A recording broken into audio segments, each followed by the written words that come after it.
السلام علیکم ناظرین، آج کی اس ویڈیو میں ہم آپ کو بتائیں گے کہ ایرطغرل غازی کے سیزن 5 کی قسط نمبر 3 میں کیا ہوگا۔ تفصیلات میں جانے سے پہلے آپ سب سے گزارش ہے کہ ہمارے چینل کو لازمی سبسکرائب کر لیں تاکہ ہماری تمام ویڈیوز بر وقت آپ کو ملتی رہیں۔ اگر آپ ہم سے کانٹیکٹ کرنے کے خواہش مند ہیں تو ہمارے انسٹاگرام کا لنک ویڈیو کی ڈسکرپشن میں دے دیا گیا ہے۔ اس قسط کے آغاز میں دکھایا جاتا ہے کہ البگائے خاتون زخمی عثمان کے لیے شوربہ لے کر آتی ہیں۔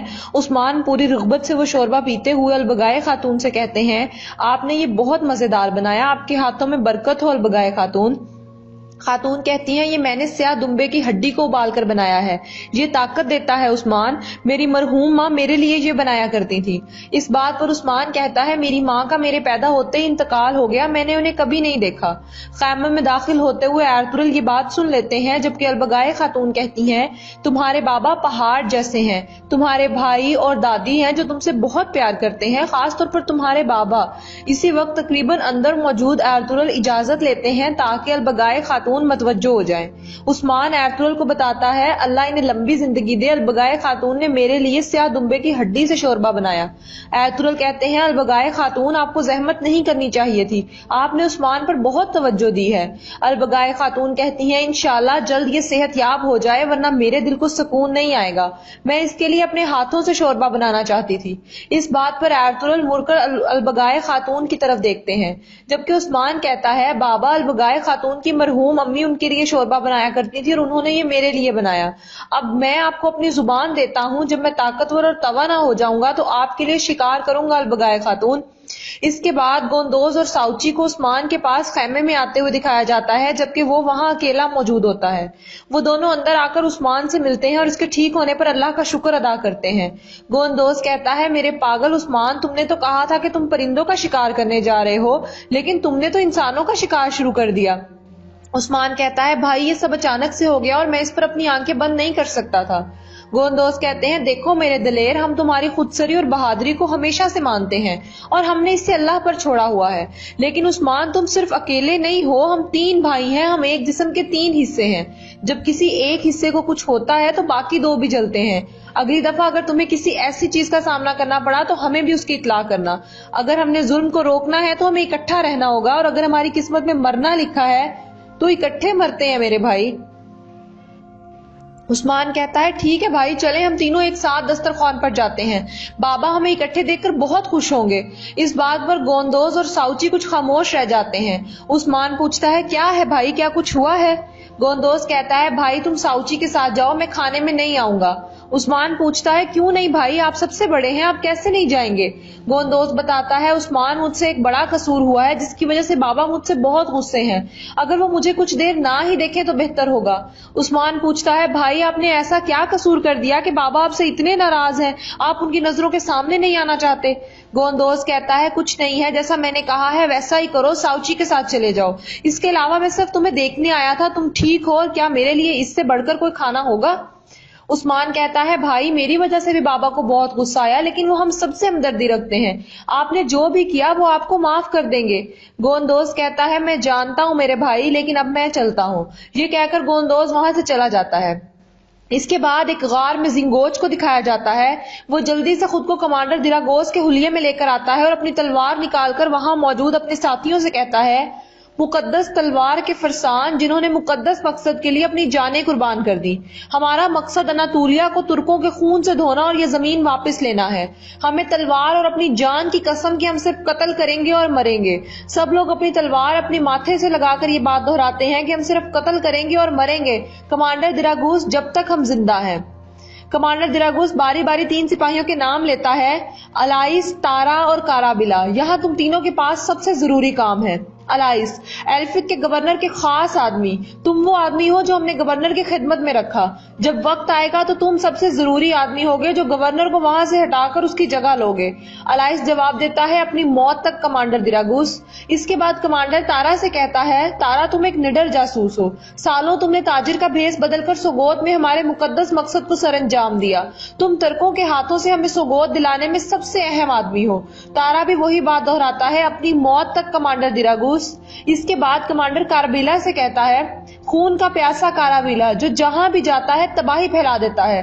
تم ترکوں پر حملے منظم کرنے کے ذمہ دار ہوگے.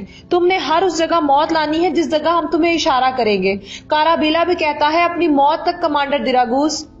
اس کے بعد کمانڈر کہتا ہے ہم ہر جگہ ہیں. ہم میں سے کچھ گھنٹی بجانے والے اور کچھ تاجر ہیں اور کچھ سپاہی، لیکن ہم ہر جگہ موجود ہیں. تاہم کوئی بھی ہمارے بارے میں جان نہیں سکتا، کوئی ہمارے اوپر حکمرانی نہیں کر سکتا سوائے ہمارے. اگر ضرورت پڑی تو ہم اپنے مقدس مقصد کے لیے اپنے شہنشاہ کے خلاف بھی جا سکتے ہیں. نڈر فرسانوں، ترکوں کے ساتھ ہماری جنگ شروع ہو چکی ہے. یہاں ہم نے 2 چیزیں ضرور کرنی ہے.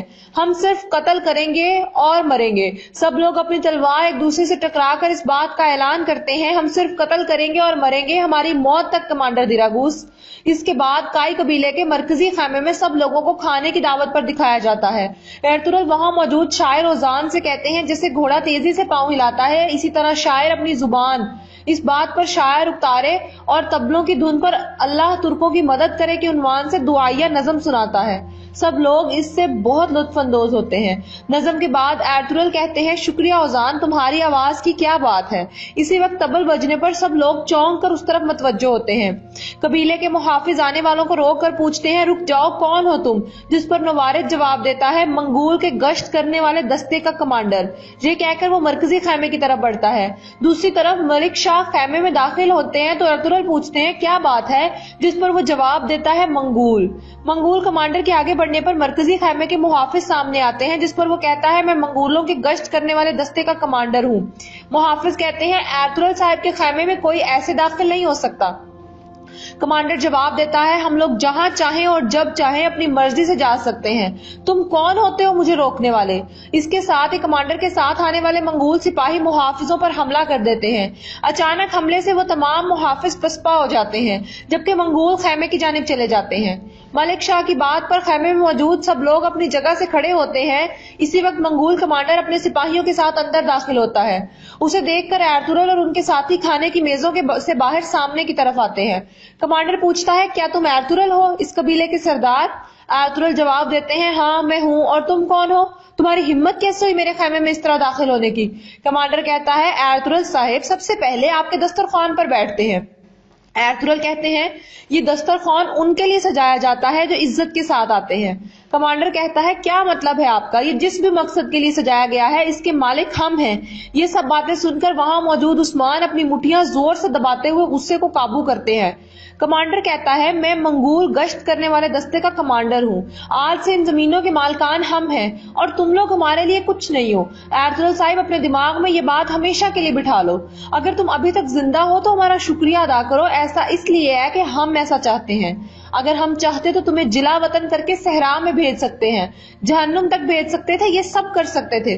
چونکہ آپ نے بہت شاندار میز سجایا ہوا ہے، ضرور آپ لوگ پیسے والے ہوں گے، لیکن ہلاکو خان نے آپ کے محصولات دگنے کر دیے ہیں. آج کے بعد تم ایسا کھانا تیار کرنے کے قابل نہیں رہو گے. اب تم سب میزوں سے ہٹ جاؤ، میں یہاں پر اپنے آدمیوں کے ساتھ کھانا کھانے کے لیے بیٹھوں گا اور آج ہم تمہارے خیمے میں رہیں گے. خیمہ فوراً خالی کرو. منگول کمانڈر یہ سب باتیں کرنے کے بعد مڑتے ہوئے البگائے خاتون کی طرف دیکھتا ہے اور کہتا ہے یہ خوبصورت خاتون بھی ہماری خدمت کرے گی. اس بات پر تمام باتیں تحمل سے سنتے ایرطغرل اپنا ہاتھ اپنی تلوار پر رکھتے ہیں. جیسے ہی کمانڈر ہاتھ آگے بڑھا کر البگائے خاتون کی طرف بڑھتا ہے، ایرطغرل ایک دم سے اپنی تلوار نکال کر اس کا ہاتھ کلائی سے جدا کر دیتے ہیں، جس پر وہ درد سے چلانے لگتا ہے. یہ دیکھ کر ایرطغرل کے باقی ساتھی منگول کے تمام سپاہیوں کو اپنے حملوں کی ضد میں رکھ لیتے ہیں. ان مناظر پر وہاں موجود مائیں اپنے خوفزدہ بچوں کو اپنے ساتھ لگا لیتی ہیں. ایرطغرل کمانڈر کا منہ دبوچ کر کہتے ہیں ایک تو تم یہاں بن بلائے آئے اور اوپر سے بے باک بھی ہو. ہمارے قبیلے میں ہم اس بندے کی آنکھیں نکال دیتے ہیں جو ہمارے مہمانوں کی طرف اس طرح دیکھتا ہے، اور جو انہیں ہاتھ لگانے کی جرات کرے اس کا ہاتھ کاٹ دیتے ہیں. اب تم میں سے کسی کو بھی یہاں نہ تو ایک نوالا کھانے کے لیے ملے گا اور نہ ہی اس قبیلے میں سونے کے لیے بستر. یہ کہہ کر وہ کمانڈر کو زمین پر دھکا دیتے ہیں. کمانڈر کہتا ہے ایرطغرل تمہیں اس بات کی بھاری قیمت چکانا ہوگی. جیسے تم نے میرا ہاتھ کاٹا ہے ایسے ہی اب ہم تمہارا سر کاٹیں گے. ایرطغرل سپاہیوں سے کہتے ہیں اس بے باک آدمی کو اس کا ہاتھ دے کر اس قبیلے سے نکال باہر پھینکو. نورگل اور بابر کمانڈر کو گریبان سے پکڑ کر کھڑا کرتے ہیں جبکہ اوغوز کپڑے کی مدد سے اس کا کٹا ہوا ہاتھ اٹھاتے ہیں اور انہیں وہاں سے لے جاتے ہیں. کمانڈر مسلسل کہتا ہے تمہیں اس کا حساب چکانا ہوگا ایرطغرل. ان کے جانے کے بعد ایرطغرل کہتے ہیں آج کے دن تک ہم اپنے اتحاد اور طاقت کی وجہ سے زندہ ہیں۔ یہ لوگ ہمیں خوف زدہ کرنے کے لیے سب کچھ کریں گے۔ وہ ہمارے اوپر ہر طرف سے حملے کریں گے۔ ہم ان کے تکبر، ان کی برتری اور ان کی عدم احساسیت کو برداشت نہیں کریں گے۔ وہ ہمیں دھمکانے کے لیے محصولات کو دگنا کرنا چاہتے ہیں، جبکہ وہ یہ نہیں جانتے کہ ہماری موجودگی اور ہماری طاقت سونے سے نہیں بلکہ ہمارے غیر متزلزل ایمان پر منحصر ہے جو ہمارے دلوں میں بسا ہوا ہے۔ اب اس بات کو مت بھولنا، اگر ہم ہار گئے تو پوری دنیا کی اسلامی ریاستیں ہار جائیں گی۔ جب تک ہم اپنی روایات اور ایمان سے مضبوطی سے جڑے ہیں، ہمارے سر کبھی نہیں جھکیں گے اور نہ ہی اسلام کا پرچم جھکے گا۔ کل میں کونیا جاؤں گا اور ہم امیر بہاؤدین کے ساتھ محصولات کے مسئلے کے بارے میں بات کریں گے۔ اس کے بعد سوگوت کے گرجا گھر میں پادری کو دکھایا جاتا ہے۔ جیسے ہی وہ موم بتیاں جلاتے ہیں، اسی وقت دراگوس زینگوچ کے روپ میں اندر داخل ہوتا ہے۔ پادری پوچھتے ہیں کہ تم کہاں تھے، جس پر زینگوچ جواب دیتا ہے، حضور مجھے ایرطغرل نے یتیم اور غریب یونانیوں کے لیے کھانا دیا تھا، میں وہ بانٹ رہا تھا۔ پادری کہتے ہیں، یہ بات مجھے بہت خوش کرتی ہے کہ تم اتنے نرم دل اور رحم دل ہو۔ یہاں چند مہینوں میں تم نے ہر ایک کو اپنا گرویدہ کر لیا ہے۔ کیا میں تمہارے لیے کچھ کر سکتا ہوں؟ زینگوچ کہتا ہے، آپ نے مجھے پہلے ہی رہنے کے لیے جگہ دی ہے، میں آپ کی صحت کے لیے دعا کرتا ہوں۔ پادری کہتے ہیں، میں اب چلتا ہوں، تم یہاں کی صفائی کرو اور اپنی عبادات کر لینا، اور اس دوران ایرطغرل صاحب کے لیے دعا کرنا مت بھولنا جنہوں نے ہمیں منگولوں سے تحفظ دیا۔ پادری کے جانے کے بعد زینگوچ سیدھا کھڑے ہوئے کہتے ہیں، میں ہمیشہ اس کی بربادی کے لیے دعا کرتا ہوں۔ اس کے بعد کائی قبیلے کے مرکزی خیمے میں ایرطغرل کو دکھایا جاتا ہے۔ عبد الرحمن اندر داخل ہو کر پوچھتے ہیں، ایرطغرل بھائی، البگائے خاتون آپ سے ملاقات کرنا چاہتی ہیں۔ ایرطغرل اجازت دیتے ہیں کہ انہیں اندر آنے دو۔ البگائے خاتون خیمے میں پہنچنے کے بعد بتاتی ہیں، میں سورج نکلتے ہی اپنے سپاہیوں کے ساتھ روانہ ہو جاؤں گی۔ نکلنے سے پہلے میں آپ سے ملنا چاہتی تھی ایرطغرل صاحب۔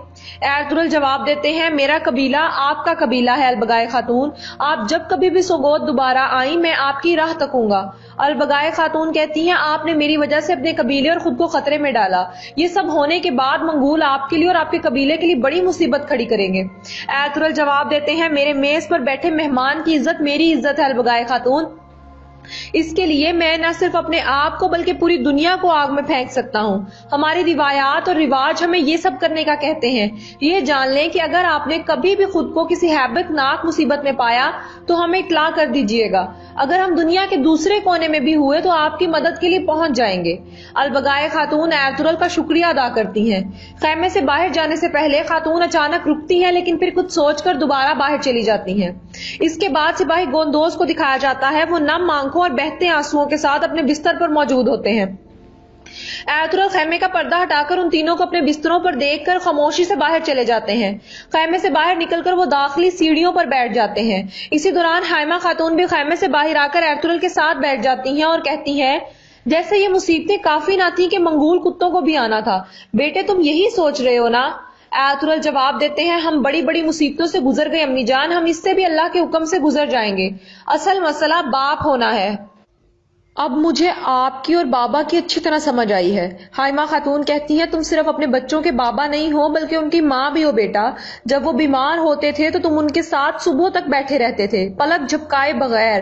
جب ضرورت پڑتی تو تم اپنے انہیں ہاتھوں سے کھلاتے، اپنے کپڑے پہناتے، انہیں تسلی دیتے ہو۔ ضرور آگے اور بھی امتحان ہوں گے، خود کو زیادہ مشکل میں مت ڈالو۔ ایرطغرل پوچھتے ہیں، یہ سب کیسے حل ہوگا امی جان، کیسے ہوگا یہ سب ٹھیک؟ جو کچھ گوندوز نے کیا کچھ بھی ڈھکا چھپا نہیں ہے۔ اس سارے وقت میں وہ میری باتوں کو نہیں سمجھا۔ اور عثمان کا کیا ہے امی؟ وہ ایک ضدی بچہ بن گیا ہے جو ہر وقت کچھ نہ کچھ کرنا چاہتا ہے۔ اگر اسے کچھ ہو گیا تو میں کیا کروں گا امی جان، کیا کروں گا میں وہ سردار اعلیٰ ہوں گا جو اپنی زمینوں پر اپنے بیٹے کی حفاظت نہ کر سکا۔ میں یہ سب کیسے برداشت کر پاؤں گا؟ اور ساؤچی وہ الگ ہی خوابوں میں رہتا ہے۔ جب میں اپنے قبیلے سوگوت اور منگولوں کے ساتھ نمٹ رہا ہوں، جب میں مضبوط ہونے کی کوشش کر رہا ہوں، اس حقیقت کے باوجود کہ سلجوق ریاست مان پڑ گئی ہے، اپنے بچوں کو کیسے پاؤں پر کھڑا کروں گا امی جان؟ حائمہ خاتون کہتی ہے، میری آنکھوں کے نور، میرے بیٹے، جیسے میں تمہیں ہمیشہ نصیحت کرتی ہوں، کسی سے شادی کر لو بیٹا، اس خیمے اور تمہیں دونوں کو خاتون کی ضرورت ہے۔ میں اب بوڑھی ہو گئی ہوں، وہ دن جب میں اس قبیلے اور بچوں کے کسی کام کی نہیں رہوں گی قریب ہیں۔ اور تم نے اپنے اور اپنے بیٹوں کے لیے قابل خاتون ڈھونڈنے میں تاخیر کر دی۔ میری باتوں کو نظر انداز مت کرنا۔ اس کے بعد البگائے خاتون کو اپنے خیمے میں دکھایا جاتا ہے. وہ آئینے کے سامنے بیٹھی اپنے بال سنوار رہی ہوتی ہیں اور اس کے ساتھ ہی ایرطغرل کی باتوں کو بھی یاد کرتی ہیں. اس کے بعد ایرطغرل کو اپنے خیمے میں نماز ادا کرتے ہوئے دکھایا جاتا ہے. ان کے سلام پھیرتے ہی عثمان خیمے میں داخل ہوتا ہے اور کھڑا ہو کر اس بات کا انتظار کرتا ہے کہ وہ دعا سے فارغ ہو جائے. ایرطغرل دعا مانگنے کے بعد عثمان کو آواز دیتے ہیں جس پر وہ کہتا ہے اللہ آپ کی نماز قبول فرمائے بابا. عثمان آگے بڑھ کر کہتا ہے بابا کچھ نہیں پتا کہ آپ کے ساتھ پونیا میں کیا ہو، منگول منحوس ہیں، آپ کی اجازت ہو تو میں آپ کے ساتھ جاؤں گا. ایرطغرل جواب دیتے ہیں بیٹا تم طاقتور ہو، قابل اعتبار ہو، بہادر ہو اور میں جانتا ہوں، لیکن تمہارے لیے زیادہ مناسب قبیلے میں رہنا ہے. اپنی دلیری کا ثبوت یہاں قبیلے میں رہ کر دینا. منگول ہمارے خلاف نفرت کو پالیں گے. عثمان شکار کرنے کے لیے اکیلے مت جانا، شکار کی جگہ خطرناک ہو سکتی ہے اور یہ میرا حکم ہے. عثمان جواب دیتا ہے پھر جیسے آپ کا حکم حضور، میں قبیلے کا خیال رکھوں گا بابا، لیکن گوندوز بھائی نے کل کھانے میں شرکت نہیں کی، مجھے ان کا افسوس ہے.